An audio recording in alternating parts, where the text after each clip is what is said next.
പൈവളികയിൽ മരണപ്പെട്ട സ്ത്രീയുടെ ഭർത്താവിന്റെ പേര് മാറ്റി മറ്റൊരാളുടെ പേര് പഞ്ചായത്തിന്റെ മരണ രജിസ്റ്റർ ബുക്കിൽ എഴുതി ചേർത്തതായി പരാതി. സംഭവത്തിൽ പോലീസ് കേസെടുത്ത് അന്വേഷണം ആരംഭിച്ചു.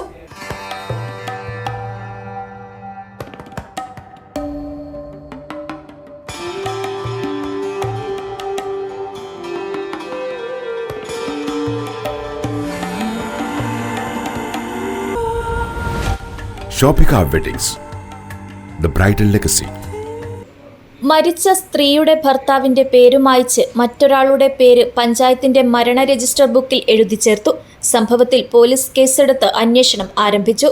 പൈവളികെ പഞ്ചായത്ത് ഓഫീസിലെ രജിസ്റ്ററിലാണ് മരിച്ച സ്ത്രീയുടെ ഭർത്താവിന്റെ പേര് മാറ്റി എഴുതിയത്. 2011 ആഗസ്റ്റ് 17 മരിച്ച കമലയുടെ മരണം രജിസ്റ്റർ ചെയ്തതിൽ തുക്ര എന്നായിരുന്നു ഭർത്താവിന്റെ പേരായി ചേർത്തിരുന്നത്. ഇത് മായ്ച്ച് ഗുരുവ എന്ന പേര് ചേർത്തെന്നാണ് പരാതി.